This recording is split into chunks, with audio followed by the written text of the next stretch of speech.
Hello everyone. I am Vipin from ESIC Delhi.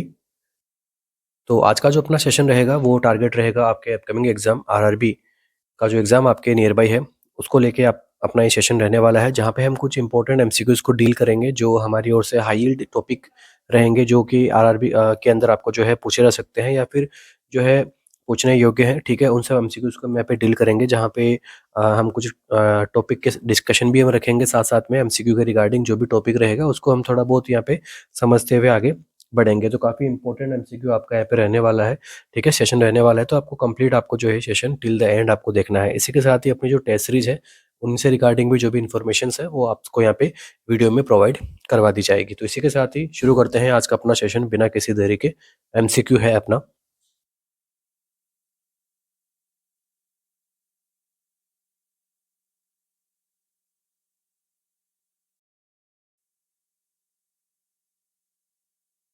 MCQ है अपना, fluid of choice in a burn patient. तो burn patient में हम कौन सा फ्लूइड ऑफ चॉइस रखेंगे?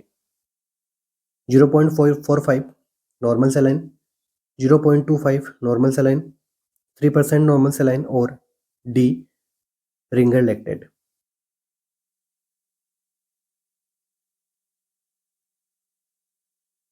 काफ़ी अच्छा इंपॉर्टेंट अपना ये सेशन रहने वाला है।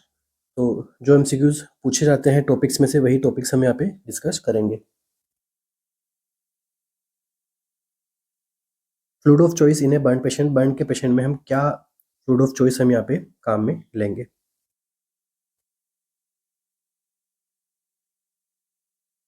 तो देखो, पेशेंट को क्या होता है, बर्न होता है। ठीक है, तो बर्न जब होता है पेशेंट में, तो बर्न के केस में बॉडी जो है किस में जाती है?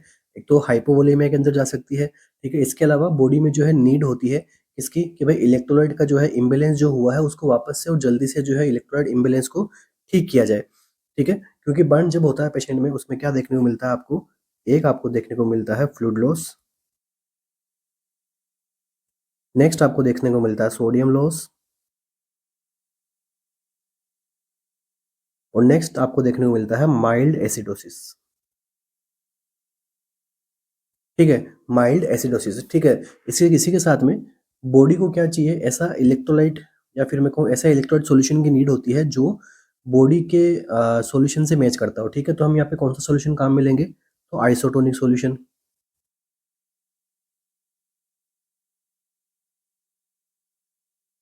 ओके, कौन सा सॉल्यूशन हम काम में लेते हैं? आइसोटोनिक सॉल्यूशन को हम यहाँ पे काम में लेंगे। कौन सा सॉल्यूशन जो है यहाँ पे आइसोटोनिक है? ठीक है, तो बेस्ट आंसर अपने यहाँ पे जो रहेगा वह रहेगा ऑप्शन नंबर डी। ठीक है, रिंगर लैक्टेट।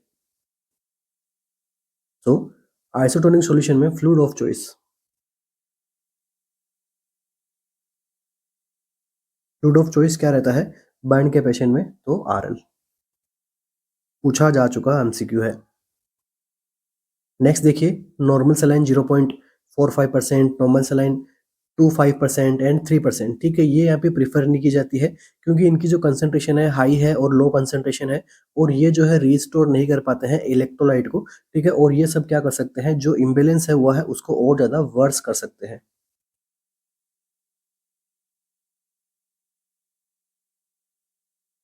तो यहाँ पे अपना जो करेक्ट आंसर रहेगा वह क्या रहेगा? Option number D is the correct answer. तो आरएल जो है वो उसको हम क्या बोलते हैं? First choice for burn resuscitation. ठीक है, तो RL is the first choice for burn resuscitation. Next देखिए, नॉर्मल सेलाइन,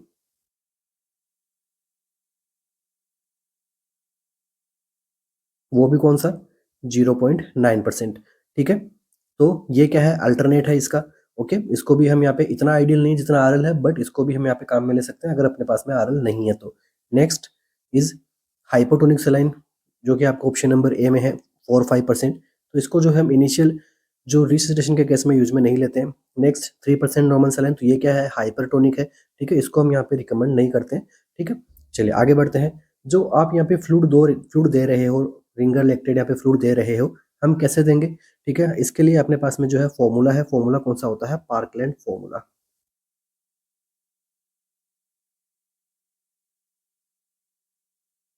ठीक है, पार्कलैंड फॉर्मूला के अंदर कौन सा फ्लूइड ऑफ चॉइस हम काम में लेते हैं? तो आरएल को हम यहाँ पे यूज में लेते हैं।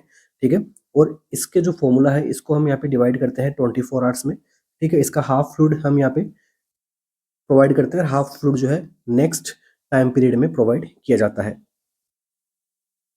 फॉर एग्जाम्पल एक्स वॉल्यूम अगर आपके पास में आती है पार्कलैंड फॉर्मूला से, और ये जो एक्स वॉल्यूम का जो हाफ अमाउंट है इसको हम प्रोवाइड करते हैं 8 आवर्स के अंदर, फर्स्ट 8 आवर्स के अंदर, और रिमेनिंग जो हाफ अमाउंट है इसको हम यहाँ पे प्रोवाइड करते हैं नेक्स्ट 16 आवर्स के अंदर। ठीक है, तो इस प्रकार से जो हम यहाँ पे पार्कलैंड फॉर्मूला को यहाँ पे फ्लूइड निकाल के उसको 24 आवर्स के अंदर हम यहाँ पे प्रोवाइड करते हैं। क्या होता है पार्कलैंड फॉर्मूला? तो 4 ml into body surface area into weight in KG. ठीक है, इस फॉर्मूला से आपको जो भी वॉल्यूम आएगी उसको जो हम यहाँ पे 2 टाइप के अंदर यहाँ पे डिवाइड करके काम में लेंगे। ठीक है, बॉडी सरफेस से एरिया किसमें आएगा? परसेंटेज में आएगा, तो इसको भूलना नहीं है। नेक्स्ट एमसीक्यू, तो देखो सारे जो इंपॉर्टेंट एमसीक्यूज बन रहे थे इस स्लाइड से वो हमने यहाँ पे देख लिया है। मेन गोल क्या होता है बर्न के केस में कि जो भी फ्लूइड लॉस हुआ है उसको वापस से रिप्लेस किया जाए, ब्लड प्रेशर को जो है वापस से मेंटेन किया जाए, यूरिन आउटपुट को जो है वापस से नॉर्मलाइज किया जाए। नेक्स्ट एमसीक्यू,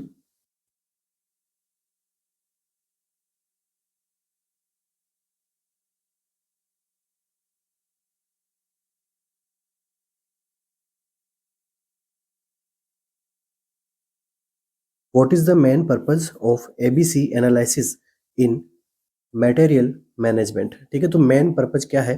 ठीक है, एबीसी एनालिसिस का मटेरियल मैनेजमेंट के केस में क्या रहेगा अपना answer? To control purchasing, to control inventories, to control obsolescence, to determine stocking.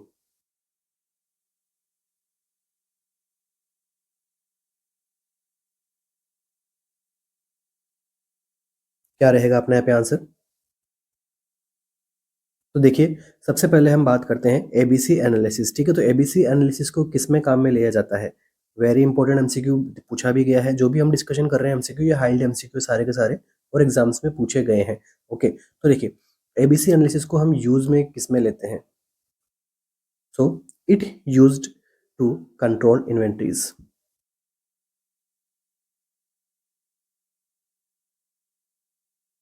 ठीक है, इन्वेंट्रीज का कंट्रोल किया जाता है कहाँ पे? मटेरियल मैनेजमेंट के केस में। तो वहां पे हम क्या काम में लेते हैं? ABC analysis. एबीसी जैसे नाम में ही क्या है, एबीसी है, वैसे ही इसमें यहाँ पे जो है 3 ग्रुप होते हैं।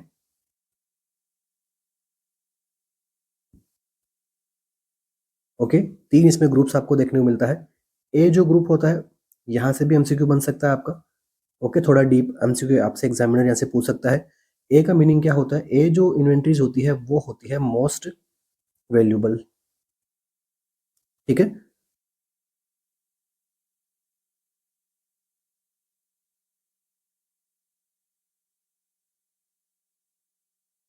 तो जो इन्वेंट्रीज मोस्ट वैल्यूबल होती है उन पे हमें क्या करना चाहिए? स्ट्रिक्ट कंट्रोल की नीड होती है।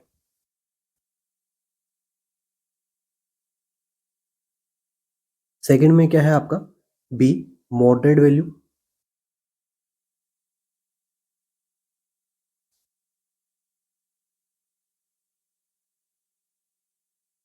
और यहाँ पे जो है हमें क्या करना होगा? मॉडरेट ही कंट्रोल करना होगा।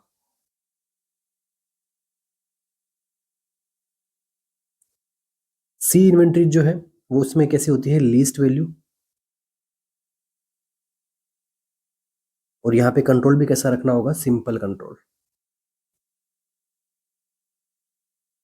ठीक है, तो तीनों तरह से एग्जाम में यहाँ से एमसीक्यू बन सकता है कि भाई एबीसी एनालिसिस के अंदर कौन सी वैल्यूबल थिंग को हम यहाँ पे किस प्रकार के कंट्रोल में रखेंगे, आइटम की रिक्वायरमेंट कितनी होगी, तो ये सब चीजें। ठीक है, तो देखो यहाँ पे अपना जो करेक्ट आंसर रहेगा वो रहेगा टू कंट्रोल इन्वेंट्रीज। ठीक है, ये हमने यहीं पे सोल्व कर लिया है। इसको आगे हमने थोड़ा डिस्कस किया है क्योंकि एग्जाम में यहाँ से एमसीक्यू बना हुआ है।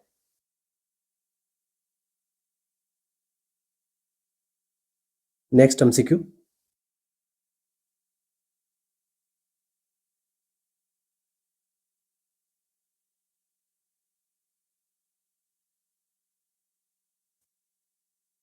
What is the drug of choice for thalassaemia? Thalassaemia की जो है ड्रग ऑफ चॉइस कौन सी मानी जाएगी? विनक्रिस्टिन, विनब्लास्टिन, डिलांटिन और डेफरोक्सामाइन।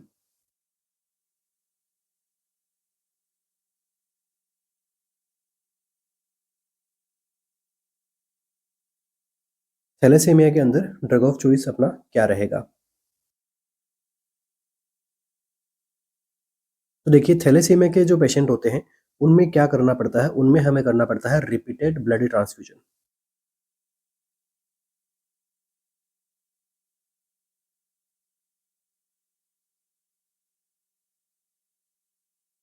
ठीक है, थैलेसीमिया के जो पेशेंट होते हैं उनमें हमें क्या करना होता है, रिपीटेड ब्लड ट्रांसफ्यूजन करना होता है, जिसकी वजह से पेशेंट में क्या देखने को मिल सकता है, आयरन ओवरलोड। ठीक है, जिसकी वजह से क्या देखने को मिल सकता है, आयरन ओवरलोड देखने को मिल सकता है, जिसकी वजह से हम यहाँ पे कौन सा अपना यहाँ पे ड्रग ऑफ चॉइस कौन सा मानेंगे, ओके, डेफ्रोक्सामाइन। ठीक है, deferoxamine is the drug of choice for thalassaemia. Okay, ये कैसा एजेंट होता है, ये होता है एक आयरन चिलेटर।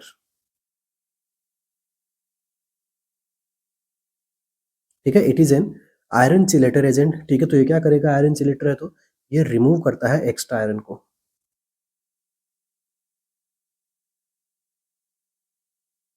From body. ठीक है, अब जब एक्स्ट्रा आयरन रिमूव हो जाएगा तो क्या होगा, प्रिवेंट होगा ऑर्गन डैमेज।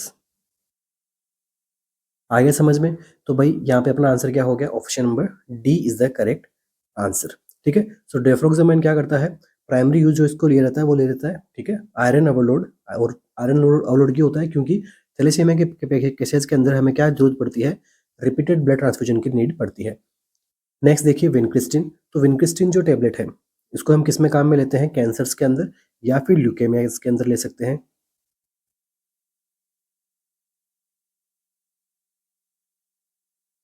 ल्यूकेमियाज या फिर कैंसर्स। नेक्स्ट देखिए विनब्लास्टिन। विनब्लास्टिन हम काम में लेते हैं लिम्फोमा के अंदर। नेक्स्ट देखिए डिलांटिन। डिलांटिन जो है काम में लेते हैं एपिलेप्सी के अंदर या फिर एंटी कन्वल्जेंट है ये।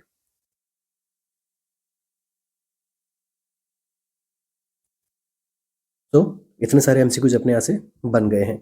नेक्स्ट देखिए इसी टॉपिक में आगे और हम बढ़े तो देखो हम दे सकते हैं, देखो डेफ्रोक्सामाइन से एमसीक्यू बन सकता है। तो देखो डेफ्रोक्सामाइन को हम कौन से रूट से आप प्रोवाइड करोगे, तो रूट ऑफ एडमिनिस्ट्रेशन इसका क्या रहता है, पेरेंटली।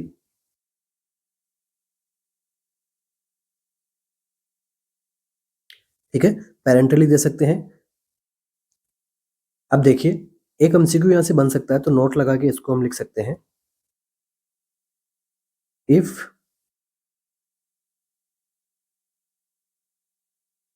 डेफ्रोक्सामाइन इज नॉट टॉलरेट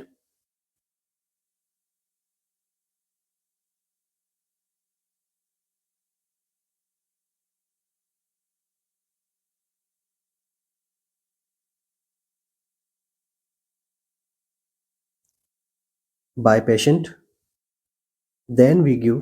ठीक है, उस केस में इसके जो है न्यू ओरल आयरन चिलेटर्स आप प्रोवाइड कर सकते हो।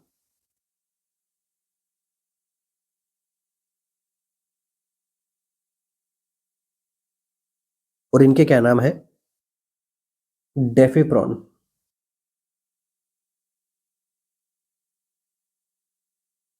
ठीक है, डेफेप्रॉन ये आप यहाँ पे प्रोवाइड कर सकते हो। ठीक है, ये एक न्यू ओरल रूट से दिया जाने वाला आयरन चिलेटर है।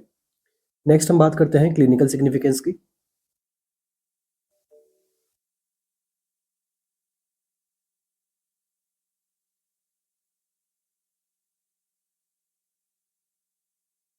तो देखिए जब किसी पेशेंट में हम आयरन ओवरलोड देखते हैं तो उसके डेंजरस साइड इफेक्ट आपको यहाँ पे देखने को मिलते हैं। और आयरन ओवरलोड क्यों देखने को मिलता है, क्योंकि क्रोनिक ब्लड ट्रांसफ्यूजन किया जा रहा है किस केस में, थैलेसीमिया के केस में। तो क्लिनिकल सिग्निफिकेंस जो पेशेंट में आएंगे वो किससे रिलेटेड आएंगे, ज्यादातर हार्ट से रिलेटेड आएंगे और दूसरे लीवर डैमेज होगा पेशेंट के अंदर, हार्ट से रिलेटेड आपको जो है सिम्टम्स आपको यहाँ पे देखने को मिलेंगे। तो देखो क्लिनिकल सिग्निफिकेंस में ज्यादा इंपॉर्टेंस नहीं है, इंपॉर्टेंस किसमें है, नर्सिंग इंटरवेंशन में।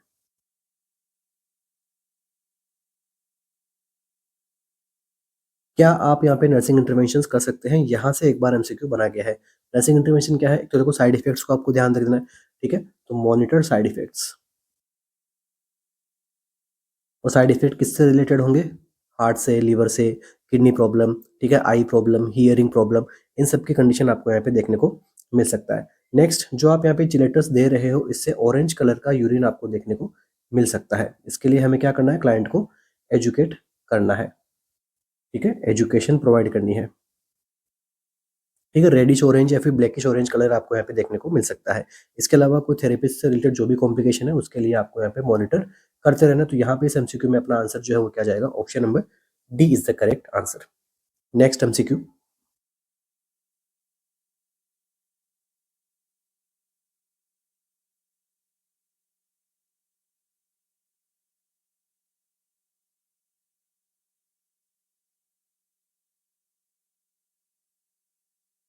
when caring for a 3-day-old neonate who is receiving phototherapy to treat jaundice, the nurse in charge would expect to do which of the following। जब हम care कर रहे हैं 3-day-old neonate की, जिसको क्या रिसीव हो रहा है, फोटोथेरेपी रिसीव हो रहा है, क्योंकि उसमें क्या हुआ है, जॉन्डिस हुआ, उसके ट्रीटमेंट के लिए उसको जो है फोटोथेरेपी दी जा रही है। The nurse in charge would expect to do which of the following. तो यहाँ पे नर्स जो है, जो इंचार्ज है यहाँ पे, ठीक है, जिसको ये चार्ज मिला है बच्चे का यहाँ पे, तो क्या एक्सपेक्टेड है, ठीक है, नर्स क्या एक्सपेक्ट करेगी कि यहाँ पे उसको क्या करना चाहिए। Turn the neonate every 6 hour, encourage the mother to discontinue breast feeding, notify the physician if the skin become bronze in colour, check the vital sign every 2 to 4 hour. क्या आंसर रहेगा अपना यहाँ पे।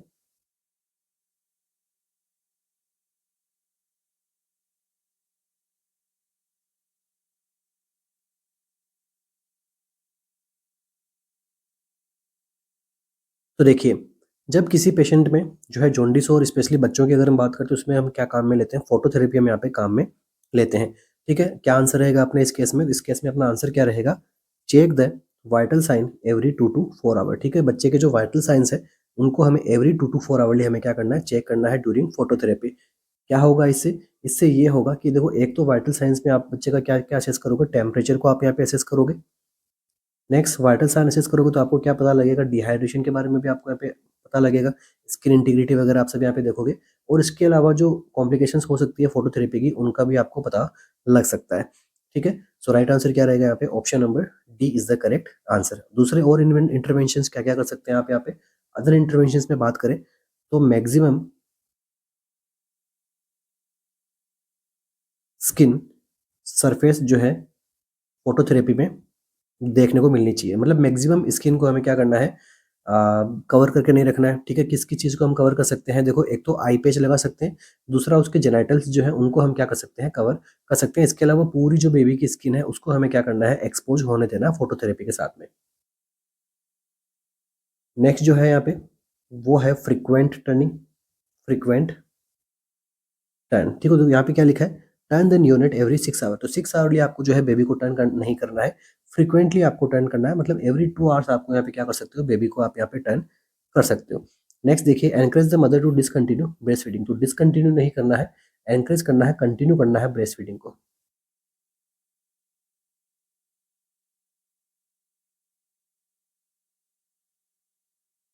ठीक है। यहाँ पे ब्रेस्ट फीडिंग को हमें क्या करवाना है, कंटिन्यू करवाना है, क्योंकि ब्रेस्ट फीडिंग को कंटिन्यू कराएंगे तो ये क्या करेगा, प्रिवेंट करेगा डिहाइड्रेशन, ठीक है। डिहाइड्रेशन यहाँ पे प्रिवेंट होगा, और साथ में यूरिन भी जो है यहाँ पे आपको देखने को मिलेगा, ठीक है। यूरिन में क्या होगा, एक्सक्रीशन होगा बिलिरुबिन का,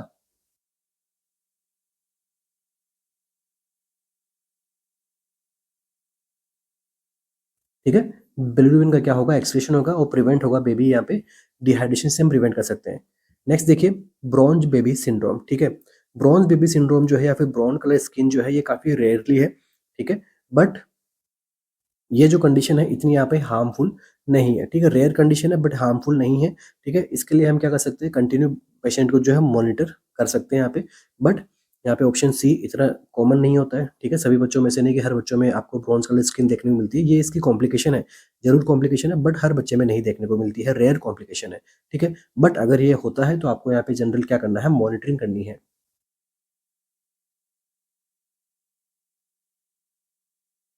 ठीक है। तो ये कोई यहाँ पे इमरजेंसी कंडीशन नहीं है। अब आप सबको पता है कि भाई यहाँ पे जो बच्चों में जो है डिहाइड्रेशन हो सकता है, तो कैसा टाइप का डिहाइड्रेशन है, ठीक है। तो ये यहाँ पे क्या हो रहा है, इनसेंसिबल वाटर लॉस आपको यहाँ पे देखने को मिल रहा है। इसके लिए हम क्या करना है, फीडिंग बढ़ाना है। ठीक है, फीडिंग बढ़ाएंगे तो क्या होगा, प्रमोट होगा क्या, एक तो डिहाइड्रेशन को यहाँ पे बचा सकते हैं, दूसरा प्रमोट कर सकते हैं बिलिरुबिन के एक्सक्रीशन को। इसके अलावा और हमें यहाँ पे क्या करना है, तो देखो आई प्रोटेक्शन करना है। ठीक है, आई प्रोटेक्शन करना है। आई प्रोटेक्शन क्या होगा भाई, रेटाइना जो है उसका डैमेज होने से प्रिवेंट करेगा। ठीक है, फ्रीक्वेंटली आपको क्या करना है, टर्निंग करनी है, लाइट को एक्सपोजर करना है मैक्सिमम सरफेस के ऊपर। ठीक है, बट ऐसे बेबी को जो है टर्न करते रहना है ताकि वहाँ पे जो है प्रेशर सोर्स ना पड़े। ठीक है, इसके अलावा जब कम से कम यहाँ पे इंटरप्शन करना है आपको, यहाँ पे इफेक्टिवनेस को बढ़ाने, फेटोथेरेपी की इफेक्टिवनेस को बढ़ाने के लिए हमें क्या करना है, कम से कम यहाँ पे इंटरफेयर यहाँ पे करना होता है। ओके, सो फोटोथेरेपी क्या करता है, इंसेंसिबल वाटर लॉस को इंक्रीज करता है। इंक्रीज, क्वेश्चन बना हुआ है ये, insensible water loss, it is due to phototherapy.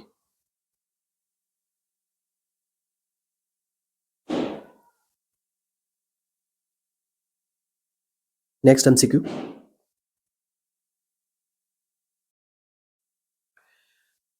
तो इसी के साथ ही आगे बढ़ने से पहले एक इम्पॉर्टेंट आप सभी के लिए इन्फॉर्मेशन, आरएनसीसी नर्सिंग कोचिंग का जो ऑनलाइन प्लेटफॉर्म है, जो कि हमारा ऑफिशियल ऐप है, आपको प्ले स्टोर गूगल प्ले पे ऊपर आपको यहाँ पे मिल जाएगा। ठीक है, तो वहाँ पे हम क्या कर रहे हैं, आरआरबी नर्सिंग जो एग्ज़ाम स्पेशल टेस्ट सीरीज अपने यहाँ पे जो है लॉन्च की गई है, जहाँ पे आपको क्या मिलेंगे, 80 मॉडल टेस्ट पेपर आपको यहाँ पे मिलने वाले हैं। उसके साथ में आपको सब्जेक्ट और टॉपिक बेस्ड आपको जो है 40 पेपर आपको एमसीक्यू आपको यहाँ पे देखने को मिलने वाले हैं, जो कि आपके एग्जाम के लिए बहुत ज़्यादा इंपॉर्टेंट होने वाले हैं। सारे के सारा जो एक टेस्ट सीरीज है वो आरआरबी के एग्जाम के सिलेबस के अकॉर्डिंग आपका यहाँ पे टेस्ट सीरीज आपका जो यहाँ पे लिया जाएगा। ठीक है, और इस टेस्ट सीरीज के रिगार्डिंग आपकी जो भी क्वारी है, जो भी सिंगल अगर छोटी से छोटी क्वारी है, उसके लिए भी आप हमें पूछ सकते हैं। 24/7 कभी मैसेज करेंगे आपको रिप्लाई मिलेगा। ठीक है, और इसके लिए आप हमारे सपोर्टिव नंबर पे कॉल और मैसेज कर सकते हैं 9588856774 पे। ओके, नेक्स्ट एमसीक्यू है अपना,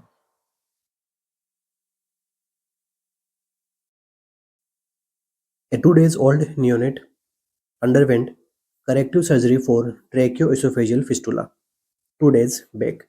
Which of the following need to be reported by the nurse? तो देखिए, एक 2 days old neonate है जिसमें क्या किया गया है, ट्रेक्योएसोफेजियल फिस्टुला के लिए करेक्टिव सर्जरी वहाँ पे परफॉर्म की गई है।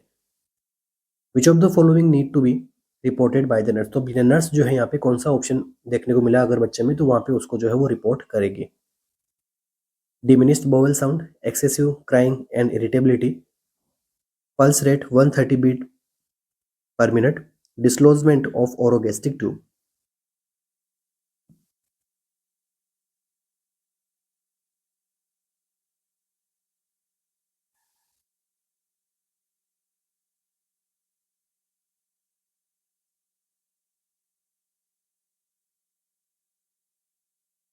तो देखिए क्या आंसर अपना यहाँ पे रह सकता है। तो देखो यहाँ पे क्या ऑप्शंस, ऐसा कौन सा ऑप्शन है जो यहाँ पे बहुत ज़्यादा सीरियसनेस आपको यहाँ पे बता रहा है। तो देखो राइट आंसर जो रहेगा आपका वह रहेगा option number D, dislodgement of orogastric tube. ठीक है, अब देखिए ओरोगेस्टिक ट्यूब जो है यहाँ पे प्लेसमेंट की जाती है आफ्टर ट्रेकोएसोफेजियल फिस्टुला सर्जरी। क्यों प्लेसमेंट की जाती है, क्योंकि इससे क्या होगा भाई, ये जो है क्या करती है, एस्पिरेशन नहीं होने देगी। ठीक है, जो भी सिक्रेशंस है उसको ड्रेन करेगी। ठीक है, बाहर निकाल सकते हैं यहाँ से, और जो है स्टमक का डिकम्प्रेशन कर सकते हैं। ठीक है, सबसे पहले बात देखो समझना है यहाँ पे पॉइंट कि भाई हम ओरोगेस्टिक ट्यूब लगाते क्यों हैं। सो आफ्टर ट्रेकोएसोफेजियल फिस्टुला हम यूज में लेते हैं ओरोगेस्टिक ट्यूब।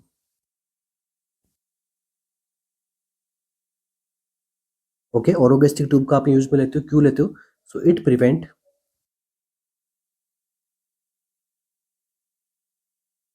एस्पिरेशन।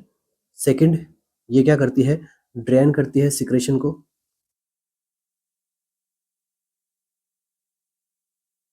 नेक्स्ट थिंग, डीकम्प्रेस करती है स्टमक को।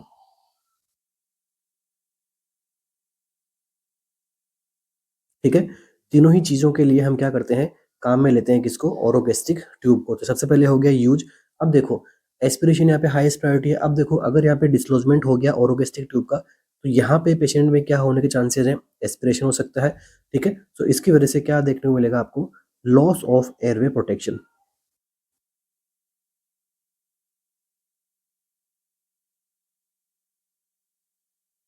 ठीक है, एयरवे प्रोटेक्शन का आपको यहाँ पे लॉस देखने को मिलेगा, एस्पिरेशन हो सकता है यहाँ पे, ठीक है। तो इसके लिए नेक्स्ट नर्सिंग प्रायोरिटी आपकी क्या जाएगी? एक तो यहाँ पे क्या करना है, रिपोर्ट करना है। सेकंड थिंग आपको यहाँ पे क्या करना है, रिससिटेशन इक्विपमेंट्स को रेडी करने हैं।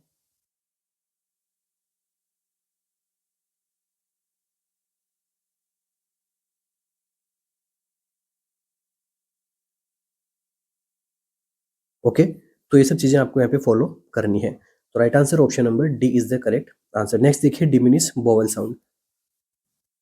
तो देखिए, अगर बोवल साउंड यहाँ पे जो है डिमिनिश हो रहा है, ठीक है, तो ये एक यहाँ पे non urgent post of finding आपको यहाँ पे देखने को मिल सकती है, अनटिल अनलेस कोई इसका कोई सीरियस सिम्टम आपको यहाँ पे ना देखने को मिले। जस्ट सिंपल अगर डिमिनिश हो रहे हैं तो इतना ज़्यादा सीरियसनेस नहीं है जितना ऑप्शन नंबर डी में है। नेक्स्ट देखो, excessive crying and irritability. Excessive crying and irritability अगर बच्चा कर रहा है तो ये कर सकता है पेन की वजह से, जो कि उसमें सर्जरी हुआ तो पेन आपको देखने को मिल सकता है, but again it is not an immediate emergency. Next देखिए, pulse rate 130 beat per minute, तो ये तो क्या है, नॉर्मल है। नॉर्मल नियोनेटल हार्ट रेट कितनी होती है?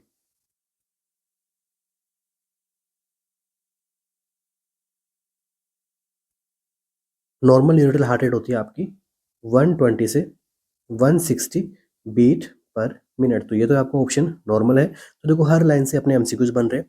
इसी प्रकार से हम आगे पढ़ते जाएंगे, समय से जाएंगे, हर एक टॉपिक को जहाँ से एग्जाम में आने लायक एमसीक्यूज है वो हम डील करते जाएंगे। नेक्स्ट एमसीक्यू आपका,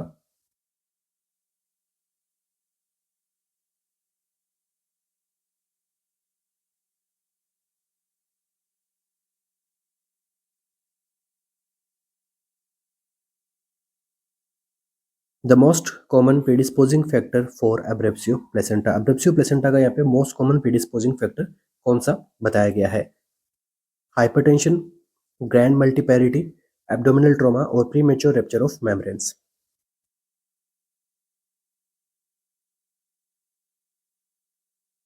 ऐसी कौन सी मोस्ट कॉमन कॉम्प्लिकेशन है जो रिस्क बढ़ाती है एब्रेप्सियो प्लेसेंटा होने की, जो कि क्या है, एक प्रीडिस्पोजिंग फैक्टर है किसके लिए, एब्रेप्सियो प्लेसेंटा के लिए?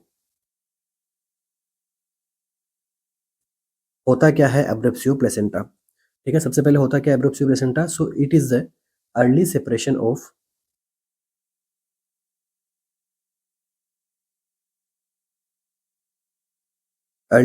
Of normally situated placenta.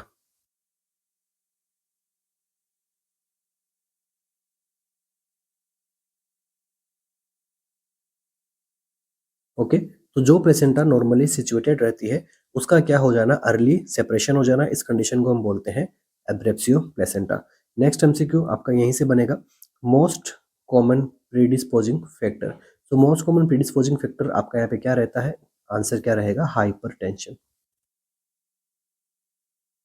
Okay, साथ साथ में नोट्स भी आप बना सकते हो, अगर आपको कुछ इंपॉर्टेंट लगता है कि हाँ ये मैं लिख सकता हूँ तो उसके लिए आप नोट्स बना सकते हो। तो देखो, ड्यूरिंग प्रेगनेंसी, ठीक है, हाइपरटेंशन अगर इंक्रीज होता है तो जिसकी वजह से आपको यहाँ पे क्या देखने को मिलता है, डैमेज देखने को मिलता है ब्लड वेसल्स का,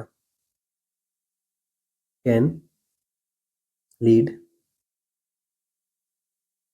डैमेज टू ब्लड वेसल्स। और किसकी ब्लड वेसल्स को यहाँ पे ये डैमेज कर सकता है? प्लेसेंटा की, जिसकी वजह से आपको सडन प्लेसेंटा डिटैचमेंट देखने को मिल सकता है।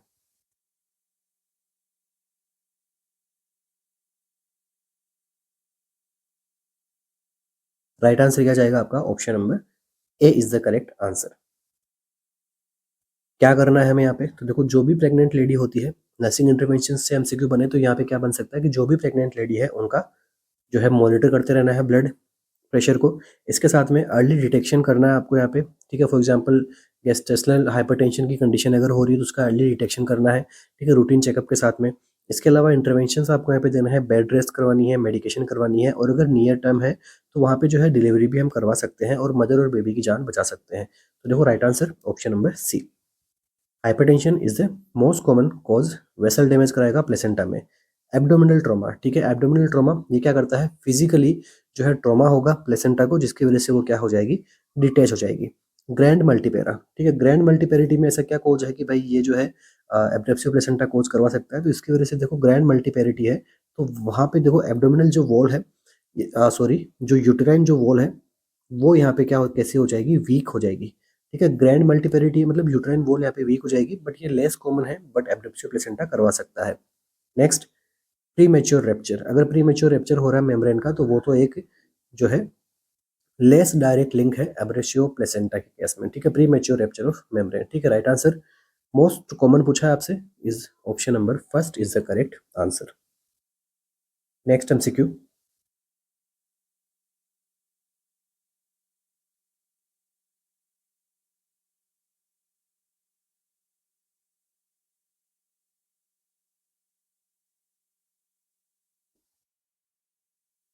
DPT vaccine protect against all except. ठीक है, तो जो डीपीटी वैक्सीन है वो आपको जो है प्रोटेक्ट करती है अगेंस्ट ऑल एक्सेप्ट। कोई एक ऐसा ऑप्शन है जिसको जो है डीपीटी वैक्सीन प्रोटेक्ट नहीं करती है। Diphtheria, polio, tetanus, pertussis. Simple MCQ है, क्या रहेगा अपना आंसर? देखो डायरेक्ट अपना आंसर की बात करते हैं, यहाँ पे हम डिले नहीं करेंगे क्योंकि सीधा सिंपल एमसीक्यू है, बट पूछा गया एमसीक्यू है। तो देखो डीपीटी वैक्सीन जो है प्रोटेक्ट करती है अगेंस्ट ऑल एक्सेप्ट पोलियो। तो पोलियो यहाँ पे जो है कवर नहीं होता है डीपीटी की वैक्सीन में। ठीक है, इसके लिए हम अलग से वैक्सीन लगाते हैं जिसको हम बोलते हैं ओपीवी, ओरल पोलियो वैक्सीन। ठीक है, या फिर इसके लिए हम यहाँ पे लगाते हैं आईपीवी। ठीक है, इन एक्टिवेटेड पोलियो वैक्सीन। ठीक है, दो यहाँ पे वो होती है, वो उसको वैक्सीन पोलियो के लिए लगाई जाती है। डीपीटी, डीपीटी में यहाँ पे क्या क्या चीजें रहती है? तो डीपीटी में जो है एक तो देखो क्या रहेगा, डिप्थीरिया, सेकंड पर्टुसिस जिसको हम यहाँ पे वूपिंग कफ के नाम से भी जानते हैं, और थर्ड वन यहाँ पे कौन सा रहता है, टेटनस। ओके, सो इन तीनों के बारे में सबको पता है, ज़्यादा डिस्कशन की नीड है नहीं। तो देखो जो डिप्थीरिया है वो क्या कोज करता है, डिप्थीरिया कोज करता है पर्टुसिस, वूपिंग कफ जहाँ पे जो है पी से क्या है पर्टुसिस, ठीक है, टी से क्या है टेटनस। ओके, सो डीपीटी क्या है? डीपीटी एक प्रकार से कैसी वैक्सीन होती है, कंबाइंड वैक्सीन है।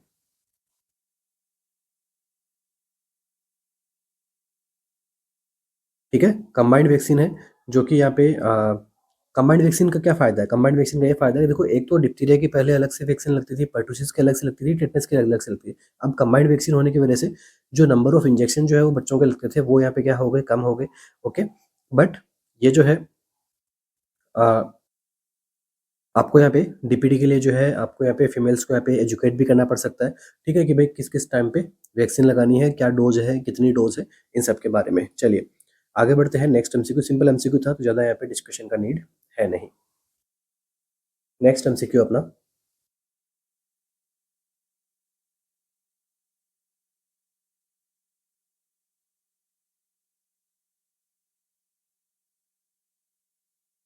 Dengue fever is transmitted by mosquitoes of species. ठीक है, तो डेंगू फीवर जो है मॉस्किटोज की कौन सी स्पीसीज की वजह से ट्रांसमिट होती है? एडीज, एनोफिलिन, क्यूलेक्स या फिर Mansonia.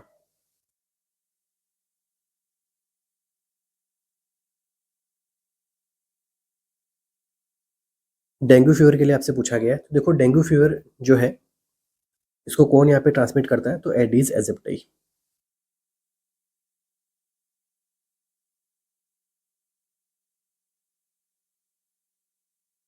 Right answer option number A is the correct answer. ठीक है, इसका ब्रीडिंग कहाँ पे होता है?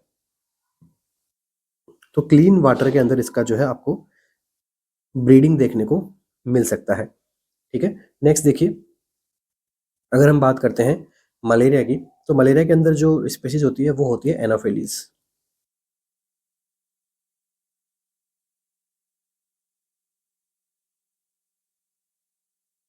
ठीक है, एनोफिलीज स्पीसीज, तो ये कहाँ पे इसकी ब्रीडिंग होती है? फ्लोइंग फ्रेश वाटर के अंदर।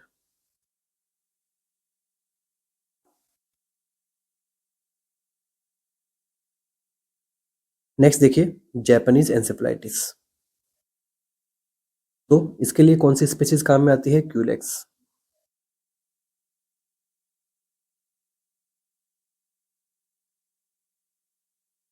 ठीक है, जस्ट ये ऑप्शंस में नाम है इसलिए हम इनको डिस्कस कर रहे हैं। ठीक है, तो ये जो है इसका ब्रीडिंग कहाँ पे होता है? डर्टी वाटर के अंदर इसकी ब्रीडिंग आपको देखने को मिलती है।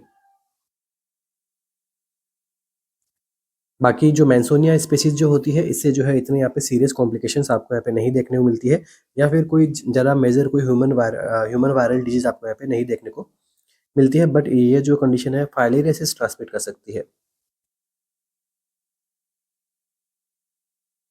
कोई नहीं पूछेगा आपसे एमसीक्यू इसके बारे में कि भाई मेंसोनिया जो है क्या कॉज करता है। फाइलेरियोसिस जस्ट फॉर नॉलेज हम इसको यहाँ पे देख रहे हैं। तो देखो अब हमें यहाँ पे क्लिनिकल सिग्निफिकेंस तो इसके डेंगू के वगैरह के बहुत बहुत कुछ है। डेंगू हेमरेजिक फीवर वगैरह से खूब सारे एमसीक्यू पढ़ते हैं। ठीक है, तो यहाँ पे हमें करना क्या है, तो देखो प्रिवेंट करना है डेंगू जिससे फैलता है। ठीक है, तो एलिमिनेट करना है क्या, जो ब्रीडिंग साइट है, ब्रीडिंग साइट इसकी क्या है, क्लीन वाटर। तो क्लीन वाटर में क्या करते हैं, ये ब्रीड करते हैं। तो जो भी वाटर कंटेनर्स है उनको हमें यहाँ पे क्या करना है, कवर करके रखता है। ठीक है, जो भी स्टैंडिंग वाटर है जो वीकली यहाँ पे जो है जमा होता है, उसको अगर वो डर्टी है, ठीक है, तो उसको अगर वो क्लीन भी है तो उसको हमें यहाँ पे क्या करना है, एम्प्टी करना है। ठीक है, या फिर कवर करके रखना है। ठीक है, तो इसी के साथ में फैमिलीज को यहाँ पे हमें ट्रीट करना है। ठीक है, डेंगू आउटब्रेक होता है तो उस केस में जो है क्या क्या कंडीशंस हम यहाँ पे अप्लाई कर सकते हैं, तो इन सब के बारे में हम एजुकेट कर सकते हैं। बाकी सिंपल एमसीक्यू है, सिंपल अपना आंसर है एडीज। Next MCQ.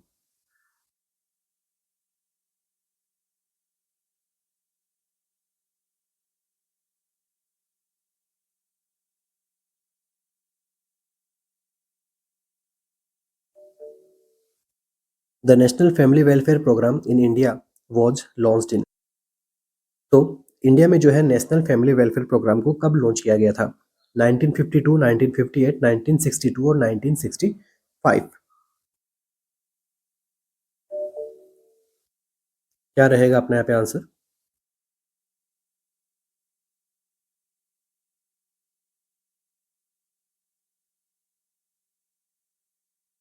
तो देखिए प्रोग्राम क्या है, नेशनल फैमिली वेलफेयर प्रोग्राम, मतलब फैमिली में और ज़्यादा अच्छे तरीके से वेलफेयर करना। ठीक है, फैमिली को और अच्छे से जो है एस्टैब्लिश करना, फैमिली में जो जो चीज़ें चाहिए वो सारी चीज़ें मिल पाए। हेल्थ सर्विसेज हो गया, मास एजुकेशन हो गया, फैमिली प्लानिंग मेथड्स वगैरह हो गए, वो सब चीज़ें जो है इस प्रोग्राम के अंदर इंक्लूड की गई थी। तो देखिए राइट आंसर की अगर हम बात करें, राइट आंसर क्या रहेगा आपका, 1952। ठीक है, राइट आंसर क्या रहेगा, 1952। इंडिया जो है, ठीक है, सबसे पहला ऐसा कंट्री है जहाँ पे जो है फैमिली प्लानिंग प्रोग्राम की जो है यहाँ पे स्टार्टिंग हुई थी। ठीक है, नेशनल फैमिली प्लानिंग प्रोग्राम की। ठीक है, तो अब यहाँ पे 1952 में स्टार्ट हो गया। ठीक है, अब इसका मेन गोल क्या है, ठीक है, मेन गोल है इसका population control.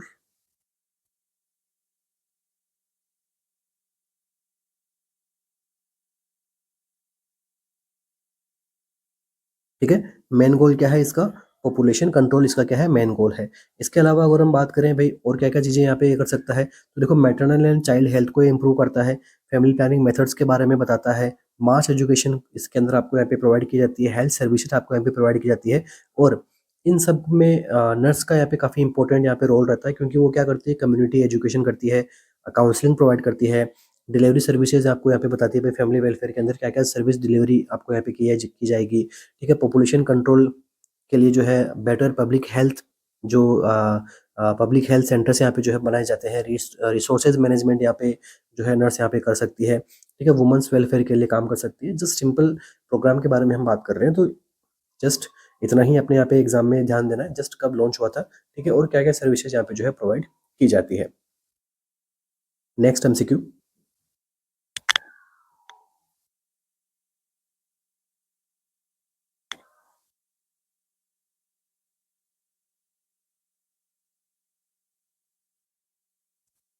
Inhalation of cotton fibre dust over long period of time cause. तो देखो लंबे पीरियड तक जो है अगर कॉटन फाइबर डस्ट को इनहेलेशन किया जाए तो क्या कंडीशन कोज हो सकती है, सिलिकोसिस, एंथ्रेकोसिस, बिसिनोसिस या फिर बेगोसोसिस?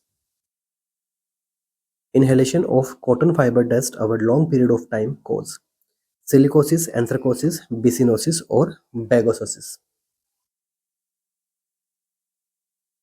तो देखिए ये जो टॉपिक है अपना, यहाँ से एग्जाम्स के अंदर एमसीक्यू बनते हैं। अलग अलग टाइप की जो कॉजेज हैं वो आपको यहाँ पे देखने को मिलते हैं, डिजीज देखने को मिलती है, एमसीक्यू आता रहता है।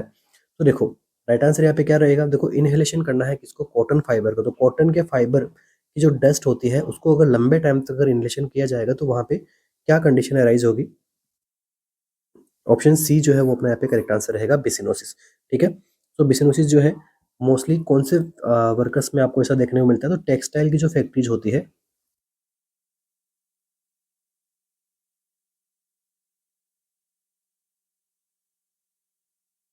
इनके जो वर्कर्स होते हैं, इनमें जो है कॉमन कंडीशन है कैसी, बिसिनोसिस होने की, क्योंकि इनहेल करते हैं लंबे टाइम तक कॉटन फाइबर्स को। ठीक है, अर्ली सिम्टम्स की अगर हम बात करें,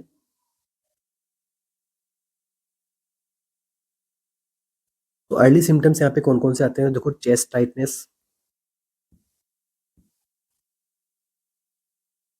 ठीक है, शॉर्टनेस ऑफ ब्रीथ। ओके, तो ये सारी कंडीशंस आपको यहाँ पे देखने को मिल सकती है। और ये जो कंडीशन है ये आपको जो है देखने को मिलती है किसमें, बिसिनोसिस के केस में। तो बिसिनोसिस कॉटन फाइबर टेक्सटाइल या फिर कॉटन मिल वर्कर्स में आपको देखने को मिलती है। नेक्स्ट देखिए सिलिकोसिस। तो सिलिकोसिस जो है कैसी डस्ट, सिलिका के अंदर या फिर स्टोन डस्ट। ठीक है, इनमें ऐसा आपको देखने को मिलता है, मतलब जो पर्सन माइनिंग करते हैं, जो पर्सन ग्लास मेकिंग है, उनमें ऐसी सिलिकोसिस की कंडीशन आपको यहाँ पे देखने को मिलता है।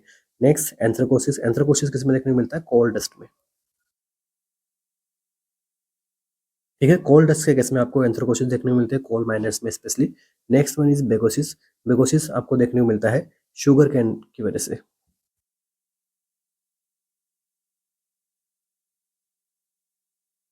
ओके, शुगर कैन जो डस्ट होती है, जो शुगर इंडस्ट्रीज वर्कर्स होते हैं, उनमें ऐसा आपको यहाँ पे देखने को मिलता है। प्रिवेंट कैसे कर सकते हैं इनको, प्रिवेंट कर सकते हैं भाई, रेगुलर जो है मास्क पहन के रखना है, प्रॉपर वेंटिलेशन में रहना है, कंटिन्यू जो है सर्विलेंस करते रहना है। ठीक है, सो यहाँ पे अपना आंसर जो है ऑप्शन नंबर सी रहेगा। नर्स का यहाँ पे क्या रोल है, नर्स यहाँ पे एजुकेट करेगी, मॉनिटरिंग करेगी, अर्ली सिम्टम्स जो है इसके chest tightness, shortness of breath, इनको यहाँ पे ध्यान में रखना और एजुकेट करना है। Next MCQ.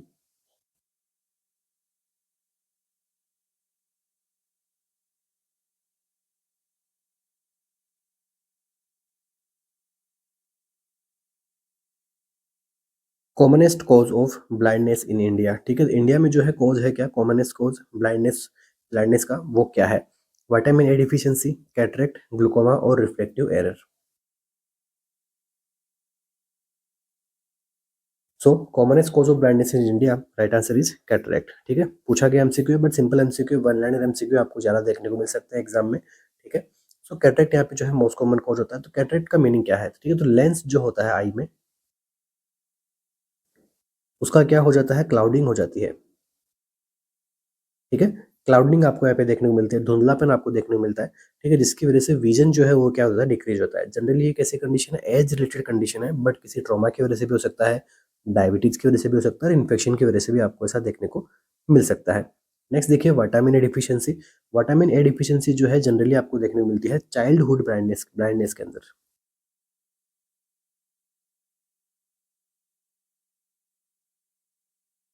ओके, जो चाइल्डहुड ब्लाइंडनेस है उनमें ऐसा देखने को मिलेगा, बट ये जो कंडीशन है लेस लेस कॉमन होती है कैटरेक्ट के अंदर। बट ओवरऑल ब्लाइंडनेस की अगर हम बात करते हैं इंडिया में आज की कंडीशन में, ठीक है, तो वो क्या है, कैटरेक्ट है। But vitamin A deficiency India में आज की कंडीशन में न्यूट्रिशन प्रोग्राम्स की वजह से इंप्रूव हो चुकी है, इतनी कम नहीं है जिससे कि जो है चाइल्डहुड ब्लाइंडनेस आपको देखने को मिले।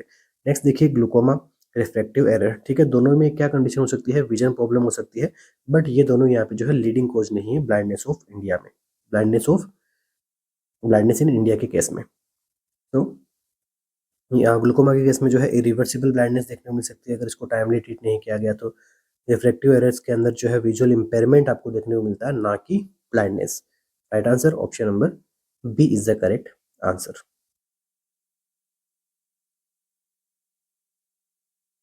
Next MCQ.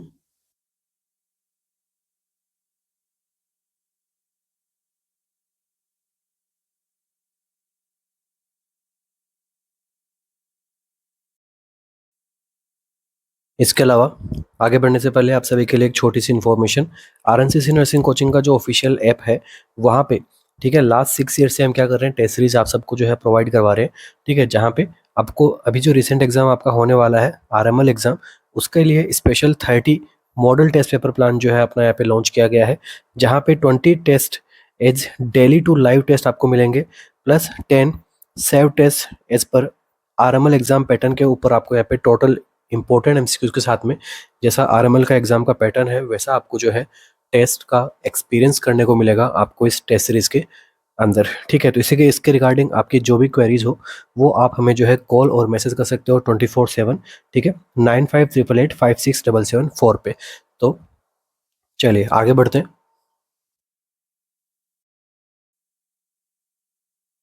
Quantitative assessment of neonates condition at birth is done by. तो देखो नियोनेट की कंडीशन का जो क्वांटिटेटिव असेसमेंट किया जाता है एट बर्थ में, ये किसकी किसकी वजह से किसके साथ में किया जाता है, examination of JBP, recording BP, Apgar score या फिर रिकॉर्डिंग टेम्परेचर। क्वांटिटेटिव असेसमेंट करना है आपको यहाँ पे इसका नियोनेट का एट बर्थ, जो कि किससे हो सकता है। तो देखिए यहाँ पे राइट आंसर जो रहेगा वह रहेगा अबगार स्कोर। ठीक है, अबगार स्कोर से हम क्या करते हैं, क्वांटिटेटिव असेसमेंट आप यहाँ पे परफॉर्म कर सकते हो। ठीक है, तो इसके अंदर हम क्या करते हैं, स्कोर जो हम यहाँ पे प्रोवाइड करते हैं वो 5 साइन के ऊपर स्कोर हम देते हैं, या फिर 5 यहाँ पे पैरामीटर्स होते हैं, 5 फैक्टर्स होते हैं। हार्ट रेट, ब्रीदिंग, ठीक है, जिसमें हम रेस्पिरेशन वगैरह देखोगे, एब्सेंट है, क्राई कैसा कर रहा है, वो सब चीज़ें, मसल टोन देखना है वहाँ पे, नेक्स्ट रिफ्लेक्स एबिलिटी वहाँ पे देखनी है। ठीक है, स्किन कलर आपको यहाँ पे देखने होते हैं। इससे जो है 0, 1 एंड 2 के बेसिस के ऊपर यहाँ पे नंबर दिए जाते हैं। ओके, सो अबगार स्कोर जो है एक स्टैंडर्डाइज वे है जिससे हम असेस कर सकते हैं नियोनेटल वेलबिंग को इमीडिएटली आफ्टर बर्थ। ठीक है, इसको जो है इससे जो है राइट आंसर क्या रहेगा आपका, option number C answer is the correct answer. Next देखिए, जेबीपी मीनिंग क्या है इसका, jugular venous pressure. BP blood pressure, temperature, ये सारे के सारे जो है इमीडिएट जो है quantitative assessment of neonate at birth में नहीं किए जाते हैं। Right answer option number C is the correct answer. Next MCQ,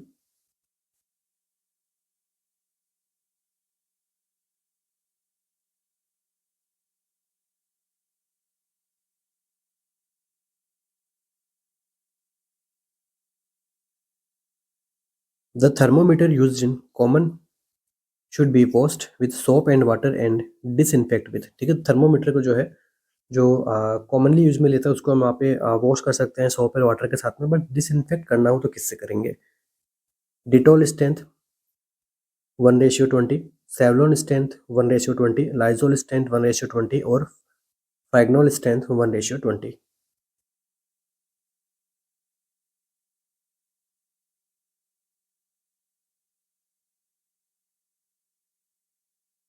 क्या रहेगा अपने यहाँ पे आंसर। तो देखो इजी एमसीक्यू है, राइट आंसर जो रहेगा अपना वो रहेगा option number B is the correct answer. Savlon से हम यहाँ पे जो है क्लीनिंग करते हैं, ठीक है, डिसइंफेक्ट करते हैं, ठीक है, मेजरली डिसइंफेक्ट करते हैं। तो सेवलॉन जो है कॉमनली रिकमेंड किया जाता है एंटीसेप्टिक सॉल्यूशन के रूप में, disinfecting for medical equipments like thermometers. ठीक है, क्योंकि इसकी एफिकेसी जो होती है वो बैक्टीरिया के लिए भी है, वायरस के लिए भी है और फंगाई के लिए भी है।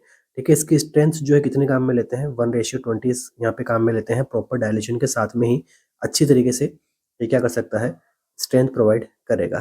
ठीक है, इसका मीनिंग क्या है, 1:20 का मीनिंग क्या है। ठीक है, 1:20 का मीनिंग क्या है, 20 parts water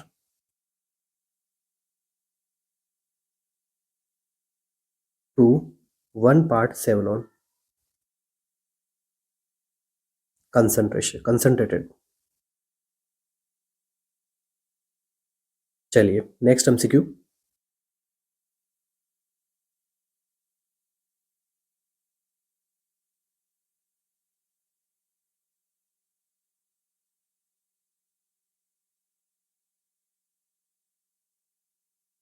rice water stool is a symptom of. ठीक है, राइस वाटर स्टूल जो है किसका सिम्टम है।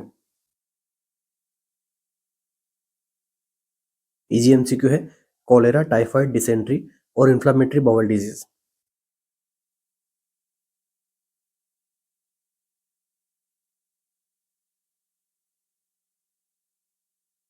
तो देखिए राइस वाटर स्टूल जो है क्लासिकल साइन होता है किसका, कॉलेरा का। ठीक है, सिंपल एमसीक्यू था, डायरेक्ट आंसर पे जाएंगे। ठीक है, तो ये जो स्टूल है कैसा हो सकता है, वाटरी हो सकता है, ग्रेइश कलर का हो सकता है, म्यूकस फ्लेक्स आपको यहाँ पे देखने को मिल सकते हैं स्टूल में। ठीक है, सो राइस जो वॉश किया हुआ वाटर रहता है उस प्रकार का जो है आपको स्टूल आपको यहाँ पे देखने को मिल सकता है। ठीक है, ऐसा क्यों देखने को मिलेगा, क्योंकि मैसिव फ्लूइड सिक्रेशन होता है कहाँ से, इंटेस्टाइन से, आफ्टर विब्रियो कॉलेरा इन्फेक्शन जिसको हम बोलते हैं कॉलेरा। ठीक है, राइस वाटर स्टूल देखने को मिलता है। टाइफॉइड के अंदर आपको कैसा स्टूल देखने को मिलता है, तो P soup stool.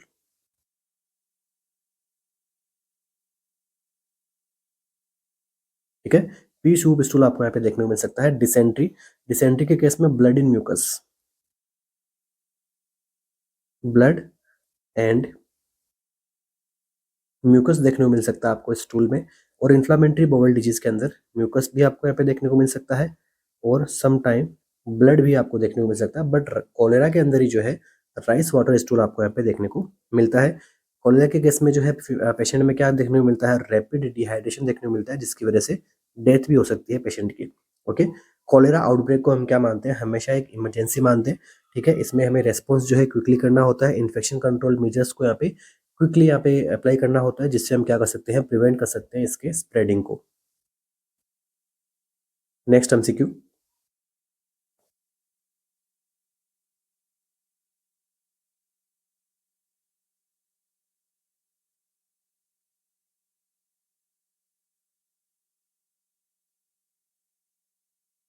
is an acquired global impairment of intellect, memory and personality but without impairment of consciousness। ठीक है, तो डेफिनेशन आपको पूछी गई है जनरली यहाँ पे। So is an acquired global impairment of intellect, memory and personality but without impairment of consciousness. तो कॉन्शियसनेस का इम्पेयरमेंट यहाँ पे नहीं होता है, but memory impairment, personality impairment और इंटेलेक्चुअल इम्पेयरमेंट आपको यहाँ पे देखने को मिलता है। ठीक है, और ये कंडीशन कैसी होती है, एक्वायर्ड कंडीशन है। ठीक है, इसको हम क्या कहेंगे, डिलेरियम, स्किज़ोफ्रेनिया, डिमेंशिया और डिप्रेशन।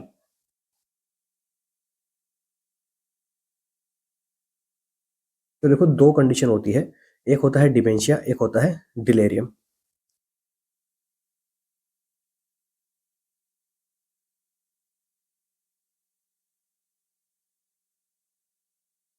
ठीक है, डिमेंशिया और डिलेरियम। डिमेंशिया के अंदर सबसे पहले हम बात करते हैं कॉन्शियसनेस की, क्योंकि क्वेश्चन अपना यहीं से बना है। तो डिमेंशिया के केस में कॉन्शियसनेस कैसी रहती है, नॉर्मल रहती है, और डिलेरियम के केस में कैसी रहती है, इम्पेयरमेंट रहती है। और ये डेफिनेशन जो है किसके बारे में पूछ रहा है आपसे, डिमेंशिया के बारे में पूछ रहा है। ठीक है, तो कॉन्शियसनेस कैसी है, इम्पेयरमेंट है, sorry but without impairment of consciousness, मतलब कॉन्शियसनेस इम्पेयरमेंट नहीं है, नहीं है मतलब नॉर्मल है, नॉर्मल मतलब डिमेंशिया अपना यहाँ पे आंसर रहेगा। नेक्स्ट यहाँ से एमसीक्यू बनता है, वो बनता है ऑनसेट से। डिमेंशिया कैसा होता है, स्लो होता है एंड प्रोग्रेसिव होता है, और डिलेरियम कैसा रहता है, एक्यूट रहता है। ठीक है, कुछ आवर्स से लेके कुछ डेज के अंदर ही आपको डिमेंशिया हो सकता है। Next, memory. डिमेंशिया के केस में मेमोरी कैसी रहती है, इम्पेयरमेंट रहती है। ठीक है, मेमोरी यहाँ पे क्या है, इम्पेयरमेंट है। और डिलीरियम के अंदर, ठीक है, डिलीरियम के केस में भी जो है मेमोरी यहाँ पे जो है इम्पेयरमेंट आपको यहाँ पे देखने को मिल सकता है। ठीक है, ओके, मेमोरी यहाँ पे जो है इम्पेयरमेंट आपको देखने को मिल सकता है। नेक्स्ट देखिए, रिवर्सिबिलिटी। रिवर्सिबिलिटी यहाँ पे कैसा है, ये जो डिमेंशिया होता है ये कैसा होता है, इरिवर्सिबल, और डिलीरियम जो है वो कैसा होता है, रिवर्सिबल। तो यहाँ तक सबका क्लियर है। ठीक है, नेक्स्ट देखिए, सिजोफ्रेनिया। सिजोफ्रेनिया के मेनली जो है अफेक्ट करता है, थिंकिंग को अफेक्ट करता है, परसेप्शन को अफेक्ट करता है, इमोशन को अफेक्ट करता है, बट यहाँ पे जो है आंसर जो है वो क्या रहेगा आपका, डिमेंशिया। डिप्रेशन जो है, डिप्रेशन के केस में जो है आपकी बॉडी के जो इमोशंस होते हैं वो यहाँ पे डिक्रीज होते हैं। ठीक है, सिंपल तरीके से हम बात करें तो। ओके, सो इरिवर्सिबल यहाँ पे जो है ब्रेन चेंजेस आपको देखने को मिलते हैं। ठीक है, ब्रेन चेंजेस इरिवर्सिबल देखने को मिलते हैं, इसकी वजह से इसको हम क्या बोलते हैं, एक्वायर्ड बोलते हैं। फॉर एग्जाम्पल एक डिजीज होती है जिसको हम बोलते हैं अल्जाइमर डिजीज।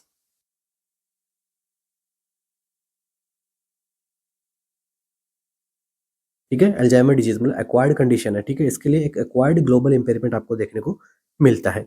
विटामिन डिफिशियंसी भी हो सकता है, थायराइड प्रॉब्लम से भी हो सकता है। ओके, बट जनरली जो है ओल्डर एज के जो पर्सन होते हैं उनमें ये कॉमनली अफेक्ट करता है। नेक्स्ट एमसीक्यू,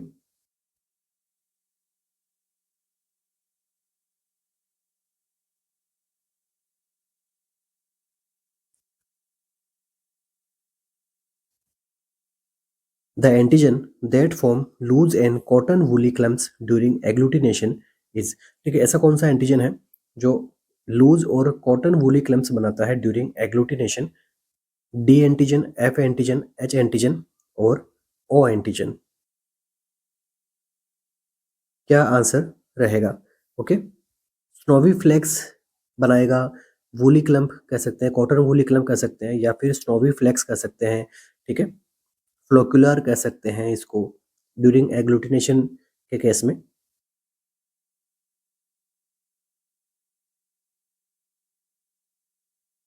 तो देखिए राइट आंसर आपका यहाँ पे जो रहेगा वह रहता है एच एंटीजन। ठीक है, तो एच एंटीजन जो होता है वो क्या करता है, loose and cotton woolly clumps बनाता है ड्यूरिंग एग्लूटिनेशन। ठीक है, तो देखो एंटीजन जो टाइप है यहाँ पे दो टाइप के एंटीजन होते हैं। ओके, तो एक एंटीजन क्या है यहाँ पे, एच एंटीजन। तो एच एंटीजन जो है इसको जब हम यहाँ पे फॉर्मलिन से ट्रीटेड करते हैं, ठीक है, तो जो बैक्टीरिया जो है यहाँ पे रहता है वो जो है यहाँ पे क्या करेगा, उसमें जो एंटीजन है वो क्या आपको देखने को मिलेगा, loose and cotton woolly clumps आपको देखने को मिलेगा ड्यूरिंग एग्लूटिनेशन रिएक्शंस। ठीक है, और ये टिपिकली किस केस में देखने को मिलता है, ठीक है, टिपिकली देखने को मिलता है विडाल टेस्ट में। और विडाल टेस्ट किसके लिए करते हैं, टाइफॉइड को डायग्नोसिस करने के लिए।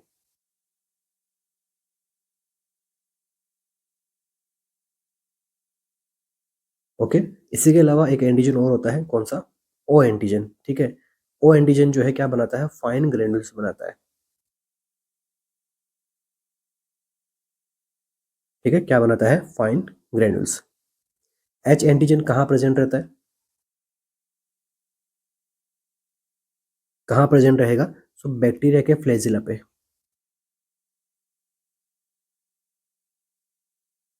और इस बैक्टीरिया के साथ में इसको हम क्या करेंगे, ट्रीट करते हैं, फॉर्मलिन ट्रीटेड।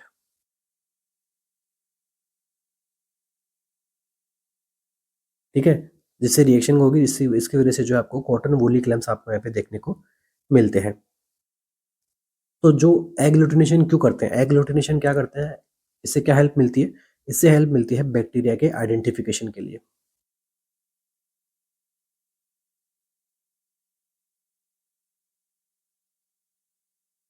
या फिर सीरोटाइपिंग के अंदर। ठीक है, या फिर एपिडेमियोलॉजिकल इन्वेस्टिगेशंस में।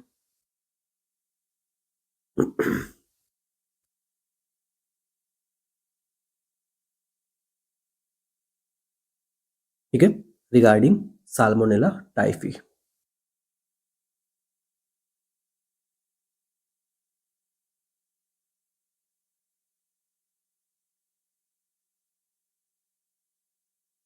ठीक है, साल्मोनेला टाइफी जो बैक्टीरिया है इसके रिगार्डिंग जो है ये सब चीजें फॉलो की जाती है। Next MCQ,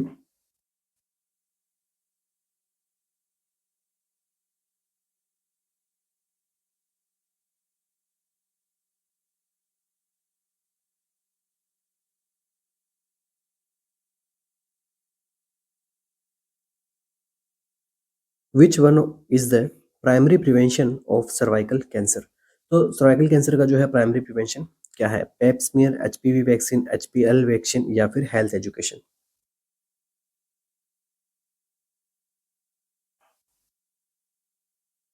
which one is the primary prevention of cervical cancer. तो देखो क्या रहेगा अपने यहाँ पे करेक्ट आंसर।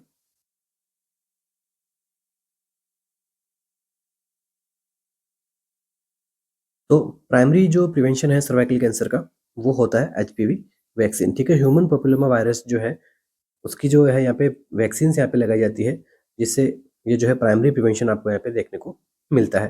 ठीक है, तो एचपीवी वैक्सीन जो है दी जाती है before exposure of the virus. ठीक है, जिसमें रिकमेंडेड एज जो है मानी जाती है वो मानी जाती है 19 टू 14 ईयर्स की। ठीक है, रिकमेंडेड एज मानी जाती है, या फिर बिफोर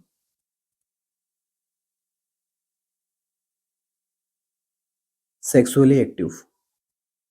ठीक है, तो इस केस में भी जो है ये लगा सकते हैं। नेक्स्ट देखिए पेप्समेयर। तो पेप्समेयर यहाँ पे कैसा मेथड माना जाएगा, प्राइमरी प्रिवेंशन तो है नहीं पेप्समेयर, तो पेप्समेयर यहाँ पे कैसा मेथड है, सेकेंडरी प्रिवेंशन।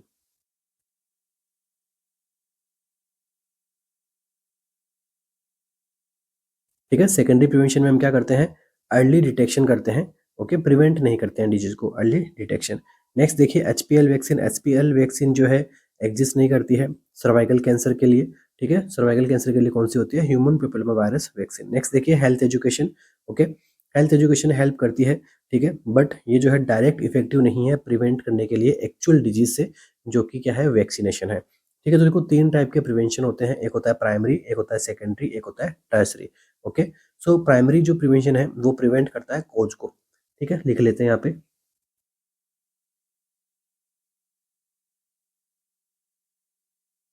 प्रिवेंट कोज। ठीक है, मेथड क्या रहते हैं यहाँ पे, कैसे करेगा प्रिवेंट को, तो देखो रिमूव करके कोज को ही रिमूव कर देगा, या फिर एलिमिनेट करके, या फिर एजेंट को रिमूव करके। ठीक है, तो यहाँ पे फॉर एग्जांपल आंसर क्या रहेगा फिर, एचपीवी की वैक्सीन। सेकेंडरी, सेकेंडरी में क्या रहता है, अर्ली डिटेक्शन। ठीक है, इसका मतलब क्या हो गया कि भाई जो डिजीज है उसको फाइंड करना है अर्ली। ठीक है, और फिर इसको जो है अर्ली स्टेज के अंदर क्या कर देना है, ट्रीट कर देना है। For example Pep smear. Next one is tertiary. Tertiary में क्या होता है कि जो इम्पेक्ट है डिजीज का उसको डिक्रीज करना, या फिर डिजीज के इम्पेक्ट को मैनेज करना। ठीक है, फॉर एग्जांपल जो कैंसर्स के पेशेंट है उनमें जो थेरेपी दी जाती है, कीमोथेरेपी, वो क्या करती है, मैनेज करती है या फिर सिम्टम्स को डिक्रीज करती है कैंसर को। ठीक है, ट्रीट भी कर सकती है। ठीक है, बट ट्रीट एंड मैनेजमेंट जो एस्टैब्लिश्ड डिजीज है, जो पहले से डिजीज एस्टैब्लिश्ड हो गई है, उस केस में काफ़ी कामफुल इसको देखने को मिलता है, काफ़ी यूजफुल रहती है ये। ठीक है, तो एचपीवी वैक्सीन दो टाइप की होती है, एक होती है गार्डासिल और एक होती है सर्वाविक्स। दो टाइप की वैक्सीन आपको यहाँ पे देखने को मिलती है, जिसमें एचपीवी टाइप जो है 16 और 18 जो आपको यहाँ पे देखने को मिलती है, मतलब इससे ये क्या करती है, आपको प्रोटेक्शन प्रोवाइड करती है। ठीक है, और एचपीवी जो टाइप है 16 और 18, ये जो है चांसेस रहते हैं कि भाई 70% जो सर्वाइकल कैंसर होते हैं इनमें यही जो मेजर दो इसके एजेंट है, एचपीवी 16 और एचपीवी 18। ठीक है, इनसे ये क्या करती है, प्रोटेक्शन प्रोवाइड करती है। ठीक है, इसके अलावा जो और भी यहाँ पे जेनाइटल वॉर्ड्स हैं, ठीक है, टाइप 16 to 11, उसको भी ये क्या करती है, प्रिवेंट करती है, जेनाइटल वॉर्ड्स को। तो यहाँ पे अपना आंसर क्या रहेगा, option number B is the correct answer.